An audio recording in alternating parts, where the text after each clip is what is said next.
We're going to talk about shadows today, and I want you to have a few things on hand. You need some kind of little flashlight. Make sure that it is a singular bulb. You know, if you're using a wider flashlight, like one of the big ones, a lot of times it has multiple bulbs. Try not to get an LED light because those have a lot of little tiny bulbs, where this has just a singular light bulb in it.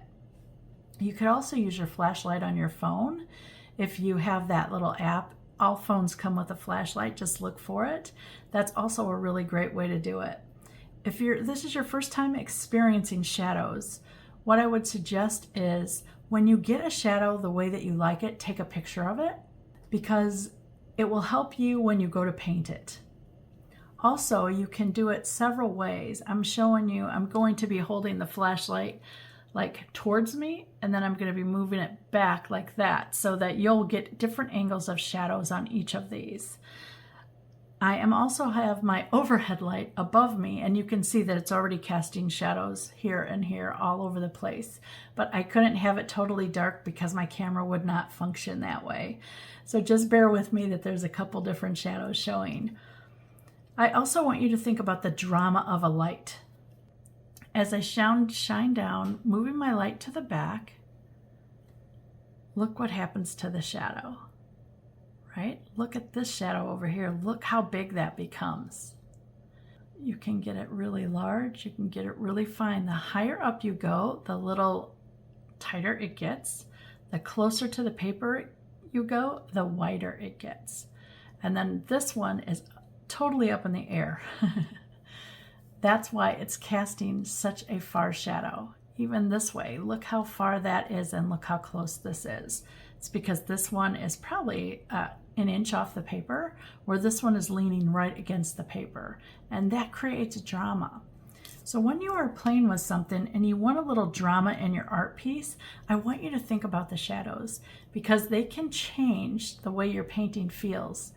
By how dark the shadows are, by the colors that you choose to do your shadows, and also by the drama of that. Right now you can see this is just very plain. It's just got a little bitty edge. Now do you see that the point of the lead is up and the shadow is down, and there's a little space in between the two? Most people will not leave that space. And I'm going to do some painting after this to show you exactly what I mean for shadows. So bear with me, this tends to go in and out of focus, and I'll try my best to keep it focused for you. So I've got my light here, and I want to start out just going right overhead. And you'll see that there's not a lot of shadow. There's a little bit, but not a lot. As I move the light, notice that the shadow is appearing. Do you see it? If I angle it more towards the back, watch the point of the lead here. This shadow will come forward. So there it is. Watch as I angle back. Look how the lead becomes longer on the bottom. That's exactly what I want you to see. Now I'm going to go behind it a little, and you can see the light appear. So you can see the separation of the lead from the shadow. There you go. Now if I go way behind it, look how the shadow jets forward. This is a simple thing for you to try, and that's why it's important that you see it's a single light. So I'm going to try it forward and then rock it back so that you can see the difference. Watch the shadow and the lead itself.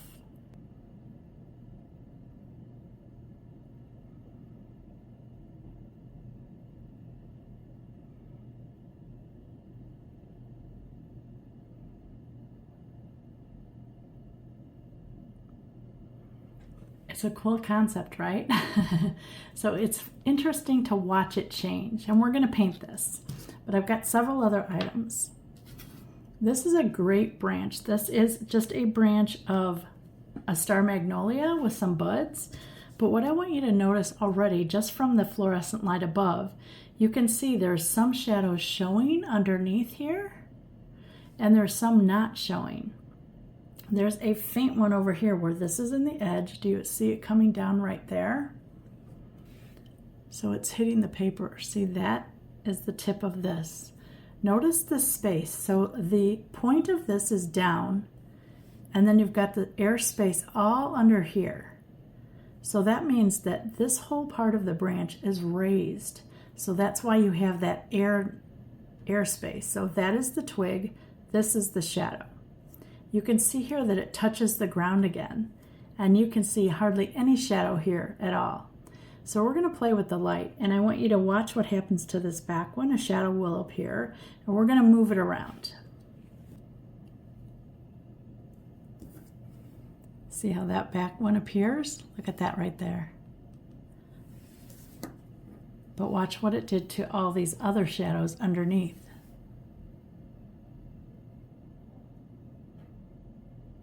So I'm going to angle it now. You see this shadow now is here. Watch how this shadow changes as that one changes. So I'm going back to there. And watch how much gap becomes in here as I move the light backwards.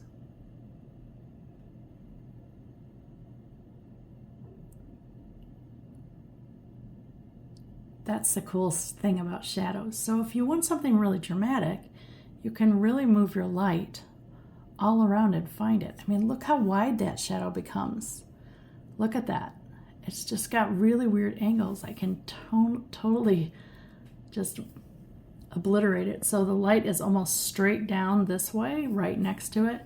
But look how wide the shadows become. They're all the way off the page here. So let me bring it closer. There you go. So look at this one. So I'm going to go straight above, and I want you to see as I go to the side, watch what happens to this shadow.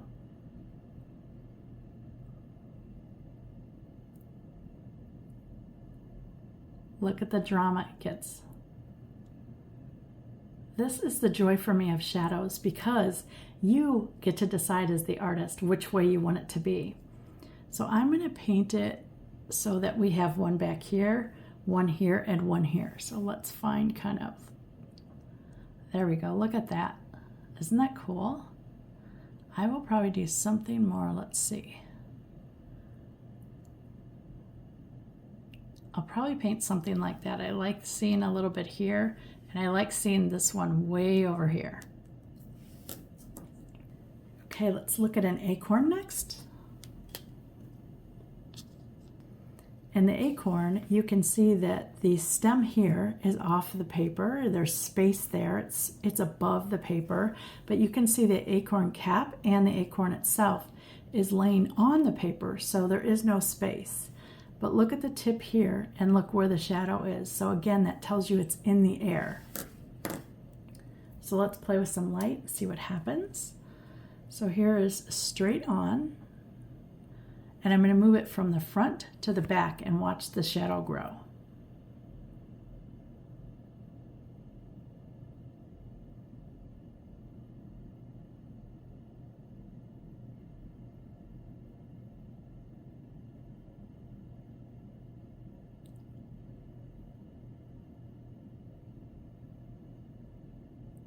I can also move it to the side here.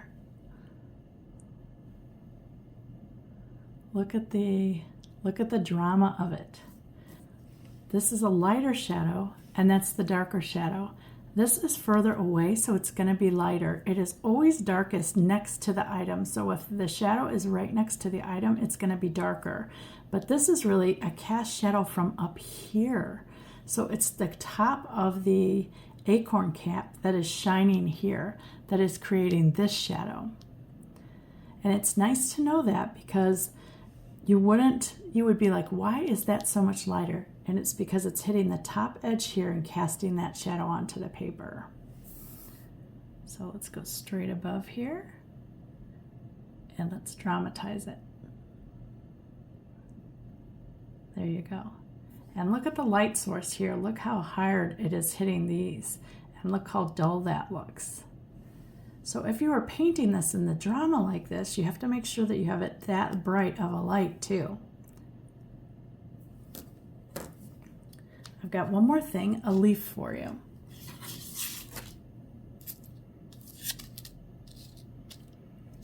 I'm going to show you two different ways. So I've got I'm only doing this little leaf bottom here. So you can see it now that it's curled and it's touching. So let's add some light to it and add some drama. Now you can see from this angle, you couldn't tell if this stem was up in the air or not. But look at the leaf here. So you see the leaf edge, but then you see the shadow underneath. So that tells you that it's raised just a little. But because this is a thicker surface, you're not seeing the white of the paper between the leaf and the paper itself. So let's take a look at the stem and let's get a closer look to see if it's really raised or if it's just laying flat.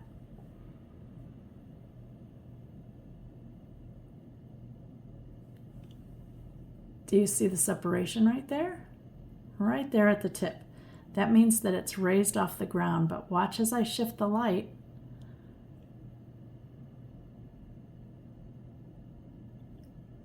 It can appear flat. So let's shift it the other way. And now look at it. You can tell really that it's raised off. And look what it does to where the stem and the leaf point meets. So you see this, follow this line here to here. And you can see that even though they connect here, the shadow for it is under here. And notice that the shadow is leaning forward this way, and that's because of my overhead light. So let's shine some light on it. Let's go straight down. And I'm going to start with the light towards me, and then I'm going to push away from me. So are you ready?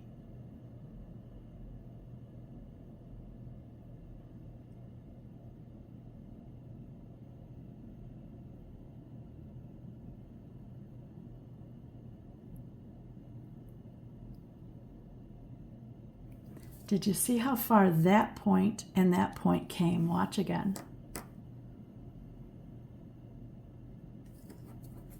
See how it almost creates like a little triangle in there? That's the beauty of shadows. So now that I did the little demo for you, let's go paint. Today I'm using the Canson Matte Vol watercolor paper. I was able to find these on Amazon for like $4 around Christmas time, so I bought a whole bunch to just try them. It's 140-pound cold press paper, but it's practice paper, so it doesn't really matter. I've got my pencils drawn here. I've got my little star magnolia bud. I've got 2 leaves and I've got 2 acorns so that I can show you a couple different ways. I've also got this little mixing tray here.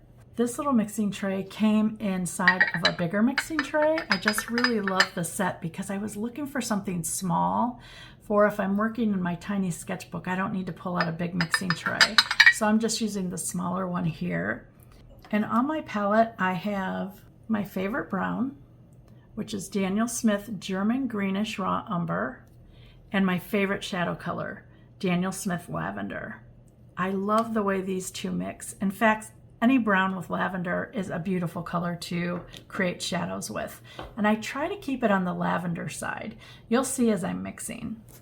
We're gonna work one element at a time. When I'm mixing, I start with the lavender. I just like to start there and slowly add my brown because I want it to become a gray. I don't want it quite this lavender. See how it changed the colors? Now, lavender for me is a muting color. You can also use Sleeping Beauty. I use a lot for the same kind of muting of the color, but I really love the color. Look at that soft gray. It's not as bright as that, but it's a lovely color. I'm going to turn this sideways so I can paint a little easier. So most people for shadows will go right next to the item and they would just follow it up.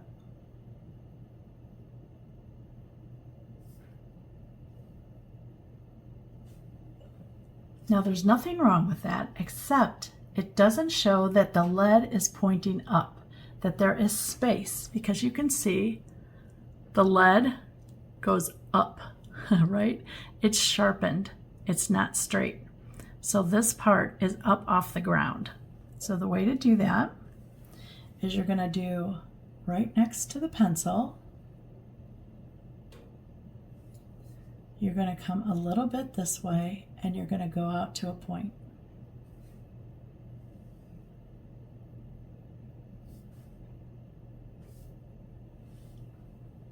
Now you can see it shows now that it's raised up. Do you see the difference here? It's down and here it's raised up. Now I'm going to do another one. So I'm going to do a more dramatic one now. So I want it to be really wide.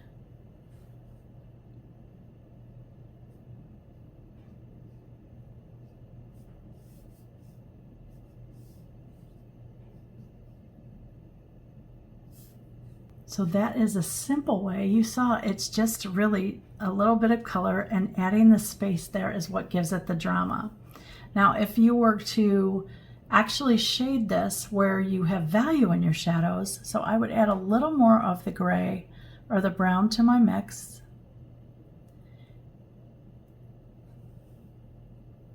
Less water, and right next to the pencil,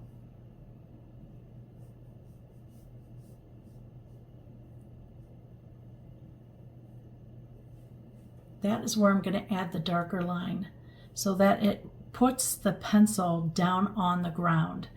You wouldn't have a dark area here because you have all that airspace, but right next to this pencil you would have a nice firm line. Let's go to our little star magnolia, and remember this one is up in the ground, up in the air. This one is, the tip is touching, and this one is laying kind of flat, but this branch is only touching here at these 2 points. It goes down a little bit here, but they don't quite touch. I need to mix another lavender color, more lavender than the gray, then the brown. That's a nice color. Don't forget the water. Okay, we're going to do this guy first. Well, no, let's do this one because that's the one that is leaning here and here. So I know that it went up. Here it's going to touch. You want to see that it's curved. Notice that it's not straight, so your line should be curved. So you're going to start at the branch, come out, curve,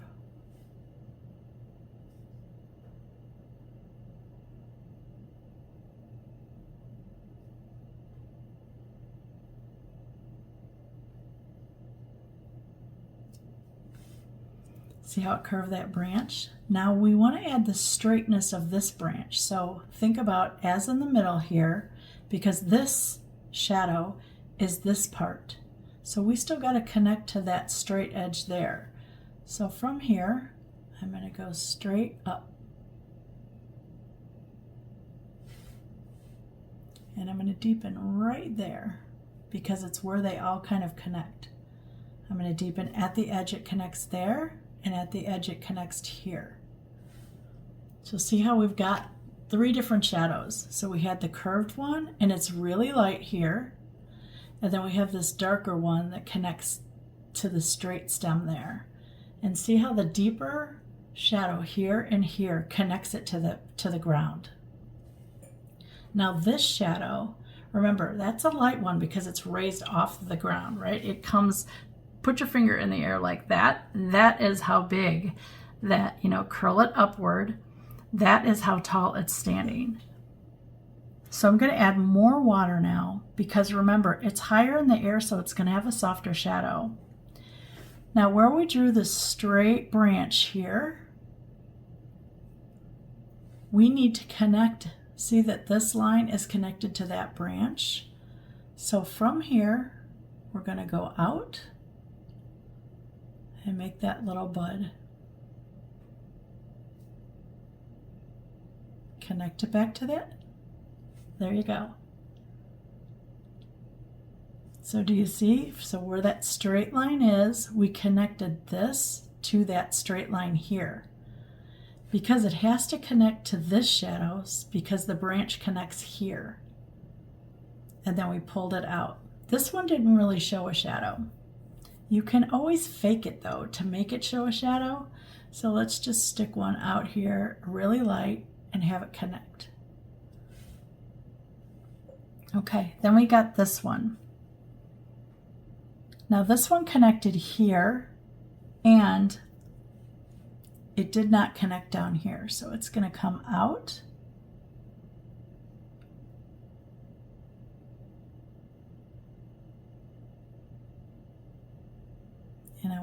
little deeper back there.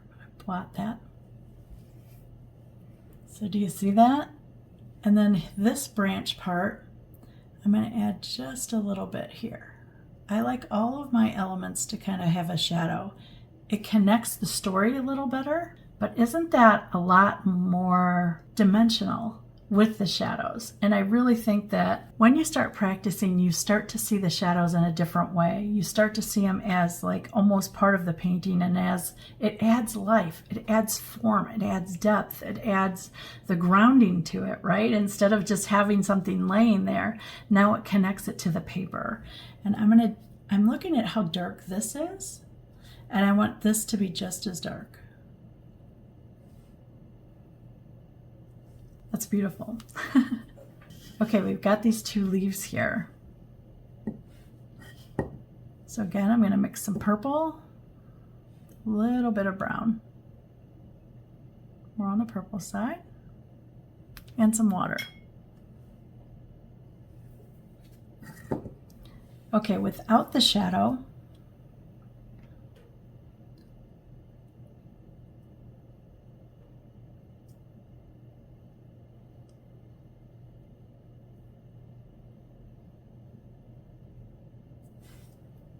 see how boring it looks? It doesn't really add the depth of what's higher and what's lower. That's why I'm showing you these, so that you can see that the difference once we add the drama here.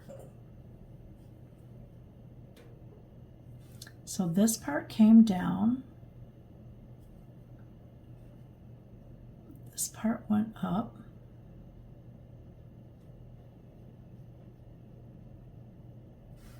This part connected to the stem at the bottom here. See how it created that little space? And then this here. Now I got this a little too solid in here, so I'm just going to dampen it right there and here along that edge and kind of blot. I like my shadows to have values. I don't like them all to be one consistency. Of course, I would be splashing if that was my real painting. But do you see now the difference between this just feels heavy and clunky, where this actually feels natural with having this space? And you can see it raised that branch up. So it raised it where it's connecting to the ground here, and it's higher. So think of your finger like that, where this edge is touching the paper and this edge up here is touching the paper, but everything else is off the paper, and that's why that little hole is there. So you can see the difference. Here it's just all laying next to the paper, but here we've given it airspace. Now we've got the acorns.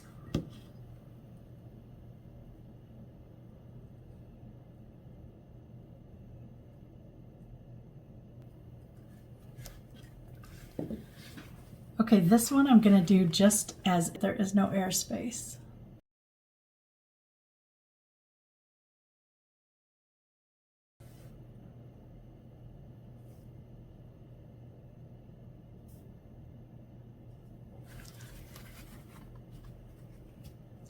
You can see it looks nice with the shadow because it's giving it now weight. You let it and you know that it's something heavy there. But watch the difference here. So we're going to give the acorn the cap. It's got a little head there.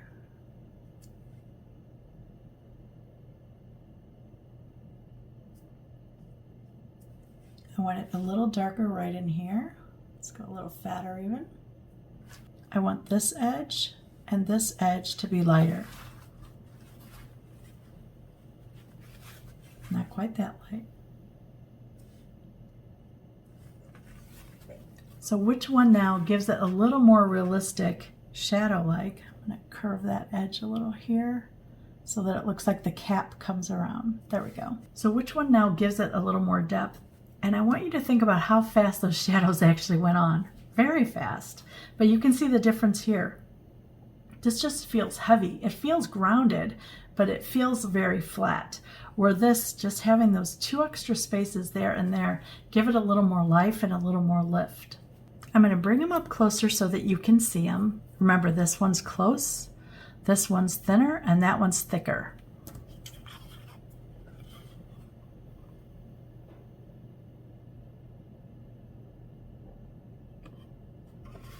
Remember, on this branch, this is the one that's raised up like your finger, and then these two points touch.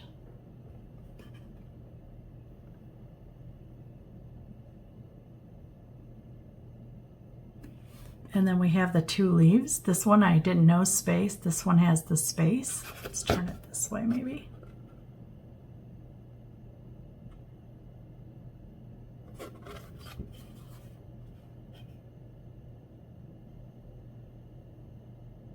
And then we've got the acorn. So that one has no space. That one has the space.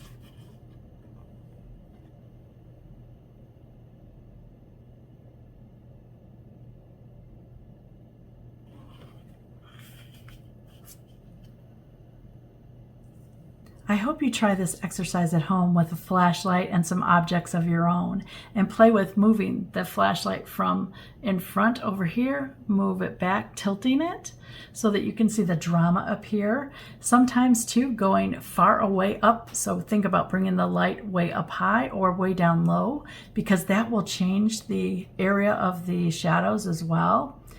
And if you're nervous about drawing, you can always take a piece of paper. You can always trace something. So let's put it down and let me just draw this. So I'm just going to trace this really quickly so that you can see what I mean.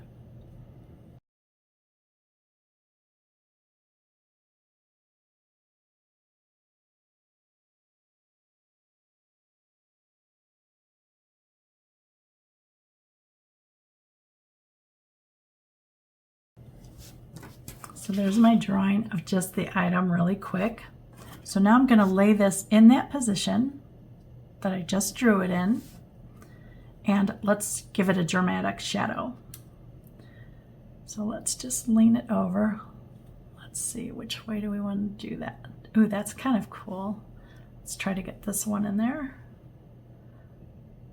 Get all three. There we go. So now I'm going to draw this shadow part.